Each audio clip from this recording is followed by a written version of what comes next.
Aloha. Please like, share, and subscribe. Right now, we're going to go over, well, my libertarian friend, we were talking about the CEO that got killed. So he sent me this video about how Singapore solved healthcare. And this video is by, let's see, Polymatter. And then we're going to play another video right after this. So this is going to be about a 40-minute video, probably. On September 6, 2019, the 95-year-old former president of Zimbabwe, Robert Mugabe, died of cancer. He did not, however, die in Zimbabwe. Instead, Mugabe chose to receive his medical care, as he always did, in Singapore, a whole 5,000 miles or 8,000 kilometers away. Each of his many such trips required no fewer than 10 hours in the air each way, by which time he could have flown anywhere in continental Europe. The African revolutionary was not the only powerful person to seek treatment in this Southeast Asian city-state of just 5 million.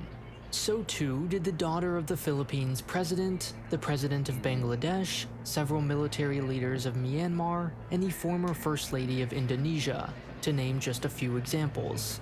Heads of state no doubt appreciate Singapore's tight control of the press and lack of protesters, though their first priority is surely the same as its other 500,000 annual medical tourists: to receive what is perhaps the best healthcare on Earth. Today, the average Singaporean lives to be an astonishing 83 years old, a full decade longer than the world average, and only slightly behind Switzerland, Macau, Japan, Hong Kong, and San Marino.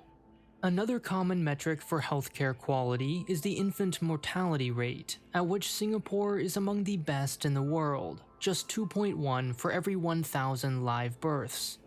Finally, Bloomberg ranked the country second in overall efficiency. These are impressive outcomes on their own, but they become downright amazing when you consider how little they cost.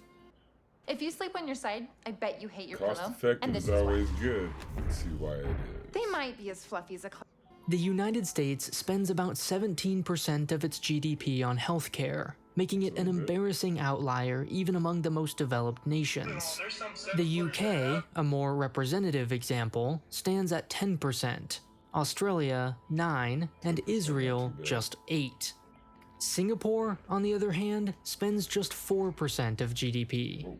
This is, in fact, lower than the minimum recommended by the World Health Organization. On this metric, Singapore is surrounded by poor countries like Sudan, Eritrea, and Madagascar. If you didn't know of its world-class outcomes, you'd assume, based on this number, that it must surely be a struggling backwater, not a thriving global finance hub. If the US spent the same proportion of its GDP on healthcare, it could afford, with those savings, to permanently finance 139 of the world's smallest countries. It could save 3 times the entire cost of the American military.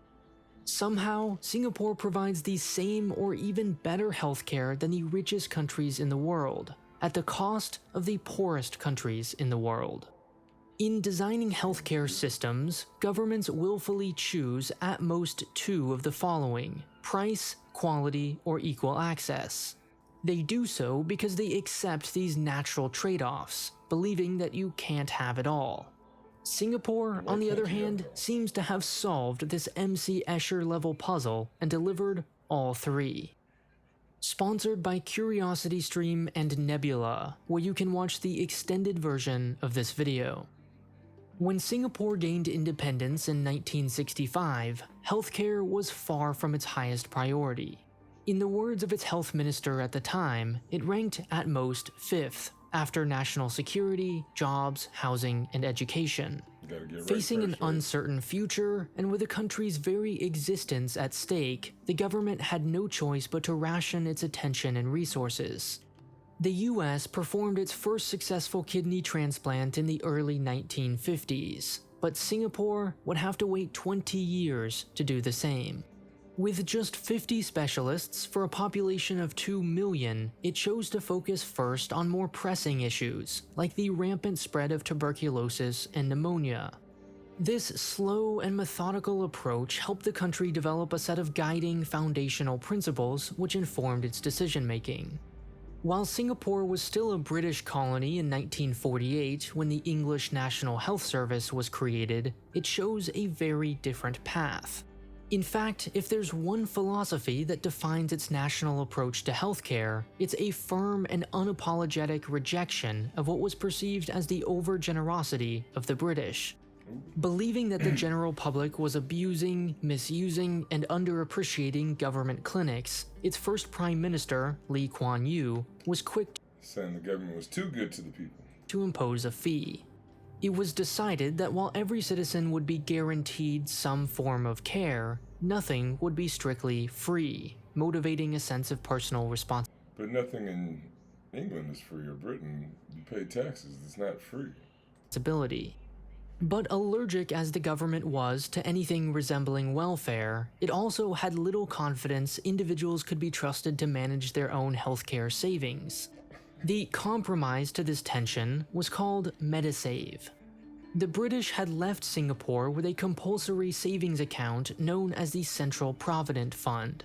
It required employees to deposit 5% of their income, which employers matched, to be withdrawn at retirement. Over the years, Lee raised these contribution rates and introduced several new components. Today, the average Singaporean is required to stash away about a third of their income into 3 accounts. The first, the ordinary account, can be used to pay for things like school and housing. A second, special account, is reserved for retirement and merges with the ordinary account at age 55. Finally, the Medisave account can be used for medical care and insurance. In essence, every citizen is required to stash away some money for a rainy day. Most income at the beginning of one's career is directed to the ordinary account, which is one of the reasons so many Singaporeans can afford their own home. As you approach retirement, more and more of your money is sent to Medisave. And when the government runs a budget surplus, it often simply deposits the difference directly into these accounts, ensuring it's put to good use. So this is just like personal insurance. Instead of paying insurance to the government, you keep your own money, the insurance that you would pay to the government, you put in these 3 accounts. 1 you can use, 2 you can't use till certain times. But that's the same with insurance. You just pay in, and then you can use it at certain times. In practice, the system functions neither like American Social Security nor a fully self-owned bank account. It's somewhere in between, which makes it somewhat controversial. On one hand, the government likes to boast that citizens own their own funds. In some sense, this is true. It's not attached to your employer, and thus doesn't end if you're fired or laid off. The money it contains is completely tax-free and can be willed away like any property. And that's crazy that our insurance is attached to our employer in the U.S. Our insurance should just be attached to our citizenship. If you're a U.S. citizen, we should have insurance and access to pretty much any hospital in the U.S. What is the point of being a citizen if we can't use the U.S. stuff, like our goods, our services? Property at death. It's also guaranteed a minimum competitive interest rate between 2.5 and 5%. On the other hand, critics highlight how restrictive it is. Funds are subject to both a minimum and maximum balance, periodic limits, and deliberately designed not to fully cover any single medical expense, which the government argues would eliminate personal responsibility. In other words, it's entirely possible someone could go broke from exorbitant medical bills despite having plenty in their Medisave account. I feel genuinely nervous to release this to the public. If you are a coach, a service provider, or you sell any... For no other reason. You have plenty of money in your account. Like, that makes absolutely no sense. Then the government prohibits them from using it all. Every day of hospitalization, procedure, and treatment has a maximum proportion that can be paid for by Medisave. The rest is simply out of pocket. In 1990, the Singapore government addressed this inadequacy and introduced what they had been trying to avoid: insurance. MediShield Life, as it's now known, is intended as a defense against only the most catastrophic of conditions involving long-term treatment, like dialysis or cancer therapy. Even then, it activates only after patients have contributed a significant portion either out of pocket or via their Medisave account. But it's very affordable. A 20-year-old, for example, pays just $101 a year, which can even be paid for with Medisave. Each age group pays however much is needed to make it independently sustainable. In other words, it's not simply a transfer of wealth from the young to the old, like the American pyramid scheme known as Social Security. Because of this, older people pay much higher premiums, $509 a year, for example, for those aged 90 or older. But see, we pay like $1,000 a month, or $300 to $1,000 a month, right? Something like that, depending on what kind of stuff you have and where you're at and whatnot. They're talking about a high payment is $646 a year. That's nothing. But see, our insurance companies are more about profit and paying their CEOs. These, like he said, they have to pay the cost of what it costs for their age bracket for that year. So it's cheap, right? Like we're paying our CEOs more than we're paying for ourselves. Still, MediShield is generally well liked. Though compulsory today, more people participated when it was voluntary than in the US 3 years after Obamacare was made mandatory, 94% to 91%. Those who want more comprehensive insurance have the option of buying upgraded plans from private companies, all of which are tightly regulated to ensure competition. Finally, in 1993, Singapore stepped in with a safety net of last resort for the lowest income households. MediFund is a principal-protected, and thus indefinitely sustainable, endowment which pays for the medical care of those who can't. Any citizen who can prove their inability to pay can apply to a group of independent volunteers who make case-by-case judgments. Most applications are approved within 30 minutes, but the most complicated of cases can take up to 3 weeks. In 2019, MediFund paid $120 million involving over 1 million applications. These 3 M's, Medisave, MediShield, and MediFund, are often cherry-picked by those seeking to reform healthcare abroad. Some point to the mandatory savings accounts as evidence healthcare shouldn't be handed out for free. Others protest that MediFund is the real backbone of the system. In truth, neither is completely accurate. Each of the 3 M's is one layer of protection, without which the entire system wouldn't function. But don't get the wrong impression, the bulk of healthcare spending still takes the form of subsidies. In 2013, Medisave, MediShield, and MediFund accounted for 5.1%, 2.1%, and 0.8% of all healthcare expenditures, respectively. What's revolutionary about the 3 M's, however, is not how large they are, but how they control costs for everyone, including taxpayers. Cost control is good. Singapore solves the American problem in which hospitals are incentivized to charge exorbitant prices which are merely passed on to insurance companies. Because patients pay more out of pocket, hospitals are forced to control costs. These lower costs are passed on. So he just kind of blamed the hospitals for charging more, where I think it's more pharma and the insurance companies charging and paying the people more. I've worked at hospitals for the last probably 10 to 15 years, probably closer to 15 years. And most people that work at a hospital care about people. That's why you work at a hospital, because you want to heal somebody. A lot of doctors, like their mom had cancer, so they want to be a doctor and cure cancer or something like that, right?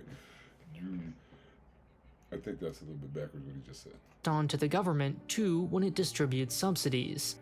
In other words, while the sticker price may feel higher for Singaporeans, the total amount they pay, both out of pocket and in taxes, is far, far lower.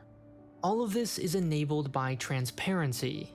Whenever you pay more in taxes, the sticker price is going to seem high, but the cost in the long run is going to be far, far lower. Anytime you collectively bargain your money or any resource, you're just going to get better outcomes. That's stone soup. If you don't know what stone soup is, look it up. The government makes all costs public and easily accessible online. Hospitals are required to provide patients with an estimate of their bill, as well as the average cost at competing hospitals. Have you been saying you're going to write a book for I a have while? not been Now that the saying world's that. flipped Well, upside maybe down you guys wanna write a book, and write a things book. are feeling rather uncertain. But how, you may ask, are these subsidies distributed? What system could possibly ensure that the poor get support while the rich don't abuse it? For the most part, people just sort themselves. Public hospital rooms are split into 4 classes: C, B2, B1, and A. The cheapest, Class C, have 8 to 10 beds in a fairly utilitarian room, while the most expensive, Class A, are private rooms with a TV and air conditioning.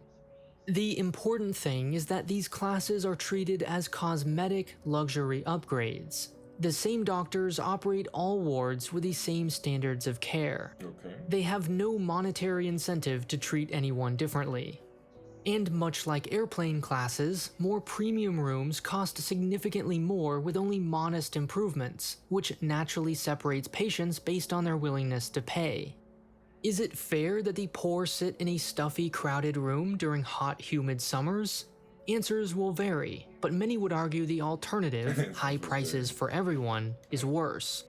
In fact, so many patients were content choosing lower classes than they could afford that hospitals eventually introduced means testing. Anyone with any income can choose whatever room they prefer, but subsidies vary both based on ward class and income. Class A rooms, for example, offer no subsidy, while Class C are subsidized up to 80%. For all these reasons, Singapore defies categorization. Is it a free market, or is it centrally planned? Yes. In theory, hospitals are welcome to charge whatever, and yet the entire market is tightly controlled by the government, who, in regulating everything from MediSave minimum contributions to what qualifies for MediShield, can influence whatever outcome it wishes. Is it public or private? Yes. 20% of primary care and 80% of secondary is public, but the two are expressly designed to work in concert. The system is not perfect. One challenge is that MediSave heavily relies on families who pool together costs for major operations. In 2010, for example, 44% of withdrawals were made for a family member, for example, someone's child, spouse, or parent. Today, however, the average Singaporean woman has just 1.15 children in her lifetime, the 3rd lowest fertility rate in the world, meaning the population is rapidly shrinking. As the country gets older, it will experience significantly more chronic and complex illnesses, yet smaller families will mean fewer people can pool savings. Solving healthcare is an ongoing process, but Singapore can credibly say that it has paved a new 3rd path. Some countries offer medicine free at the point of care, which results in long queues. Others simply don't guarantee healthcare at all, and therefore have to leave behind the most vulnerable. Singapore, on the other hand, does neither.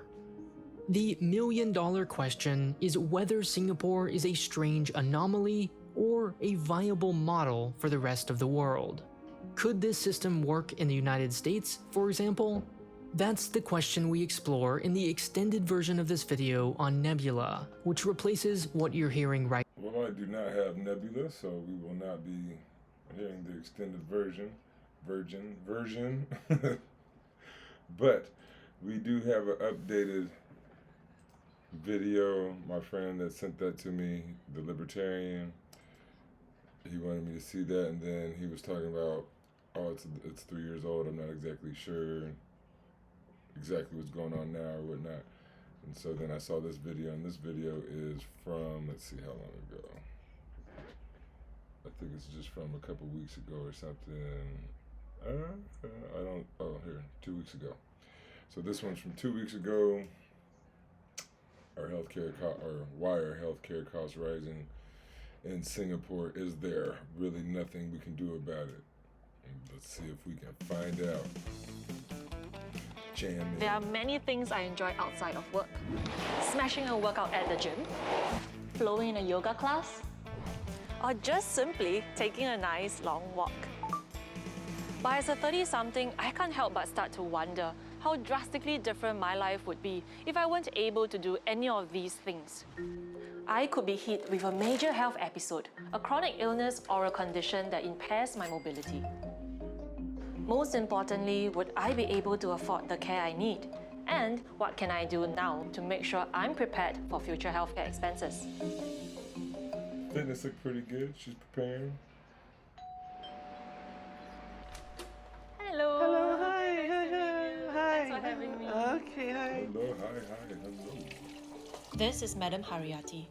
3 years ago, she had to undergo a partial knee replacement surgery when she was in her late 40s, much to her surprise. Every time when I walk, it will cause a lot of pain and all. You feel like the bones is brushing against. An X-ray revealed her knee cartilage had worn away and she needed surgery. I think the last time you were telling me you were able to do a half squat or full squat already. Just half, not full, half only. Can I see? Can you stand up and show me? Okay, that's good. Why did people stop using single blade razors? Well, big box companies Half discovered squat. a lucrative business. Okay. Knee replacements are actually one of the more common surgeries.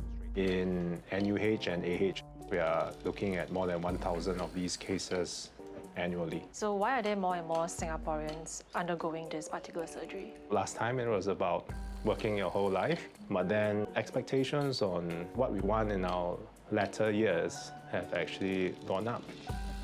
Whether it's family time, joining that salsa dance class that you never had time to do, we have seen many different advancements in the technology, suck. You the wanna way be the able to walk. surgery is done. Not so long ago, patients meet in the market, then they'll be telling each other, oh, it's such a painful experience. Now with modern anesthesia techniques, better pain management methods, instead of having to suffer in the hospital for over a week, 2 or 3 days' time, they'll say to you, I'm a personal trainer and I've worked with many people up into their 60s, 70s, and just about everybody that I've known that's had a knee or a hip replacement loves it. So, not real medical advice, but if your doctor, if you have bad knees or bad hips and you're contemplating getting a hip replacement, I think I've only known one person and they just said they messed up the surgery. So, it's a pretty good thing. Doc, I'm okay, I can manage at home. While her bills were mostly covered by subsidies and insurance, medical advancements do come at a price. Treatments have gotten more expensive. 10 to 15 years ago, the knee implants were costing between 3,000 to 3,500. Today, we are looking at the implants costing at about 4,500 to 5,000. The materials are better, the implants are more anatomical, and so the prices have gone up. And that's not all that's contributing to rising healthcare costs. Higher operating expenses are also putting pressure on hospitals. What are some of these categories of costs? Manpower forms a large portion of healthcare delivery costs. It accounts for about 60%. And then we do have another 20% coming from drugs and consumables, as well as IT system related costs. What's been driving up the labor costs in your hospital? There is actually a shortage of manpower. It actually pushed up the wage with inflation as well. Inflation hitting everywhere. Drugs is a big component of cost. We are also switching from branded to generic drugs without impacting the efficacy of the drugs. So if you look at this too, by switching to the generic, you can see a reduction of about 20% in overall costs. And this actually gets translated into the price that the patient pays. So here you see this is actually a smart bed. We have contactless sensors. They can actually capture the patient's vitals. If it is out of range, it will signal by turning red, and then the nurses can actually come by to check. In a traditional ward, one nurse handles 5 beds. But in this smart ward, they can manage 6, boosting efficiency by 20%. Okay. In other words, hospitals are doing what they can to manage costs. But some factors remain outside their control. An aging population is one of them. Today, 1 in 5 Singaporeans is over the age of 65. However, very rapidly we will move into a time when 1 in 4 Singaporeans will be older than the age of 65. As the population collectively ages, we then have many more individuals who have chronic disease, and this then imposes a very heavy burden on the healthcare system. One study in the US shows that the average healthcare spending of those aged 65 and above is 2.5 times higher than the average spending of a working adult. With rising costs, Some of us are probably thinking, why isn't healthcare fully covered by the government? Or why can't we just get more subsidies? To answer this, we first need to understand who's footing the healthcare bill. In Singapore, it's paid for through a mix of 1. Subsidies, which are funded with government revenues such as taxes. 2. MediShield Life, a national health insurance scheme funded by the premiums you and I pay. And 3. MediSave, which are our own compulsory savings. But why use different methods to cover costs? The CIA has particular skills in developing relationships. In Britain, life is all about relationships. Pay the government. When we you go to the hospital, you don't even get a bill. You just go to the hospital, and the government or the hospital sends the bill to the government sends the money, and you just go about your business. Have many more mechanisms or buckets to pay for healthcare, the system then becomes more really resilient. Think of it as an aeroplane with 4 engines rather than with 2 engines. If one is down, then the other could then step up. Why can't healthcare be completely free? I think almost certainly in a world where anything is free, there will be overconsumption. We will spend more on medicines than we would actually need. I would think that maybe at first there'll be overconsumption because people are used to trying to get as much as they can. But once people get used to things, then they know, like, and plus who wants to go to the doctors all the time, right? But once you get used to it, you won't overconsume it because you know you'll be able to have it. You don't want to be at the doctor all the time. You don't want to be having surgeries all the time. Like maybe like people who do like plastic surgeries, but then you should have to pay for stuff like that probably. But if you need a knee surgery or hip replacement, or you know you got a broken bone, or even if you have COVID or the flu, you should be able to just go to the doctor and get that stuff taken care of. Doctors and their patients choose the most expensive interventions when a less expensive one would do just as well. And then I don't think the intervention should be based on price. It should be based on what is the best intervention for this patient. We'll get more unsustainable even more quickly. Why can't we have more subsidies if healthcare costs are rising? Then I would like him to give a reason or like back that up. Individual gets more subsidies, I think inevitably we will have to accept that there will be more taxes. It may be direct, GST, income tax, or it may be indirect. As a matter of fact, the government has been spending more and more in recent years on subsidies for medical care. But see, there again, that lies a problem with this, right? Because if really only your taxes go to your three little folders or whatever, then it's not really collectively bargained. In our society, in Europe and other places, the rich people pay more because they have more of the pie. So they put more into the subsidy pile so that they do pay more for the poor people's health care and all that, but they have more of everything anyway. That if you have 80% of the world's GDP or the nation's GDP, you should be paying 80% of just about everything for that nation. What happens when a system relies entirely on private insurance or allowing residents to just buy insurance to pay for healthcare? That society is bifurcated, is split into the haves and the have-nots. For the haves, they will have much greater access to interventions, to specific drugs or therapies that may not be available to those who do not have insurance. Exactly. But in Singapore, everybody is covered by insurance, thanks to MediShield Life. It's a mandatory basic health insurance plan against large medical bills for life, regardless of pre-existing conditions. So however, it currently doesn't cover all conditions. It excludes non-essential and lower-cost treatment or services, such as consultations with a GP. Are there any other trade-offs for a healthcare consumer when it comes to expanding coverage for MediShield Life? Premiums would have to go up. The critical ratio in the insurance world is called the medical loss ratio, and this in essence reflects the ratio of the claims paid out. Does it cost more to keep you alive or let you die? If we save a lot of money letting you die, that's how we do it. Versus the premiums collected. If the claims paid out are consistently larger than the premiums collected, the insurance scheme will run out of money. Simply put, we would have to accept higher premiums as a trade-off for expanded coverage.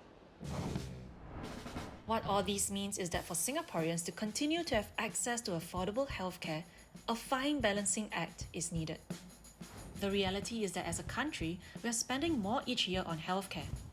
About 1/5 of it comes out of our own personal pockets. The government accounts for more than half of all spending. For government spending, for example, in 2016, we spent about 10 billion. In 2023, that's about 18 billion. So, what is the government doing to help Singaporeans cope with rising healthcare costs? 1. By reviewing MediShield Life so that it keeps up with healthcare costs. The effectiveness of the claim limits have eroded over time. As the bill sizes go up, the claim limits remain stagnant and becomes inadequate for coverage. From April 2025, MediShield Life premiums will increase by up to 35% to allow for higher claim limits and expansion of coverage to include a wider range of treatment plans. We are seeing a wave of new therapies being developed. They're called cell and gene therapies. These developments do give hope to people with rare conditions. I think it is only right for a national insurance scheme to provide some support. It's funny how they New call it outpatient treatments and home-based medical care will also be added to the coverage. For example, today there are some patients, could be traffic accident patients or patients with congenital conditions, they need respiratory support system. And these ventilation systems can be provided in a hospital or they can actually be used at home. It helps manage healthcare costs because the cost of an inpatient stay is a lot more than if they were to stay at home. It sounds like they're more worried about cost than outcome too. This is your brain We should when you're be worried struggling more to about focus. outcome than And cost. this is your brain I don't understand. when you're in the Healthcare zone. is for the people, not for the money. Aside from updating MediShield Life to help deal with rising costs, there's also a body called the Agency for Care Effectiveness. It conducts technical evaluations that inform the government's financing coverage for clinically and cost-effective drugs, as well as medical technologies. About 40 or 50 new drugs will enter the Singapore market each year, and we do an evaluation of which drugs we should subsidize. So we then say, okay, based on the data that has been published so far, how clinically effective will this drug be? If I were to spend 1 million on this drug, how many more healthy life years would I buy for the population? Her team also negotiates with companies to get the best prices for drugs and medical technologies. In the past, we were passive price takers. Means that the company comes to you and says that, okay, we're going to charge $1,000 for this drug, and we either say yes or no. So now we say that, okay, based on our analysis, it's not very cost effective. Can you come back with a better price? Managing the cost of drugs isn't the only way to keep healthcare costs low. Where you get your treatment also makes a big difference. If you are ever hospitalized and become stable enough to leave, general practitioners like Dr. Kumar can help continue your care outside. When a person is ready to be discharged from the hospital, we can carry on the management that is being instituted by the hospitals so that there's no break in the journey or the medical treatment. The shorter amount of time they spend in hospitals, the better in terms of cost. In short, choose the right care options for yourself. But even better, we can start taking preventive measures before a health episode hits us. One way to do so is to build a relationship with your family doctor. Hey doc, how are you? So these are home blood pressure readings, right? Yeah, that's right. We can see that your blood pressure is on the higher end. You could probably be developing hypertension. You can try lifestyle management, meaning exercise, cut down your salt, diet control. We look after their health needs to make sure they lead a healthy life. We detect problems early and we can manage them. So if I were to come to you, right, today as a patient, First time, time, and I said, like, hey, you know what, I want to sign myself up, what would you be looking out for? So the first thing we do is go into your medical history. Then I would probably recommend, according to your age and the information that you have given me, I would recommend a screening for certain medical issues that are common. We can't stop healthcare costs from rising, but I've learned two things. One, much is done behind the scenes to make sure that we get the best healthcare at the lowest possible cost. Not in the US. And two, I can take action to make better informed choices about my medical care. We can do that in the US. As well as stay healthy to reduce my chances of needing bad care so I can keep doing what I enjoy most. Okay. So, healthcare is the topic, or one of the topics that's going on right now with on everybody's mind, with the assassination and all that. So, that's how Singapore is trying to take care of healthcare. As you see, it's a bit of a problem everywhere around the world. But anytime you put profit over people, it's going to be a problem, because you're going to get people who go for that profit, and eventually you're just going to have this outsized small number of people who have outsized resources controlling everything. But beyond the babble, I will see you on the next video. Oops. I don't know what I did. Alright, now I'll see you on the next video. Like, share, subscribe.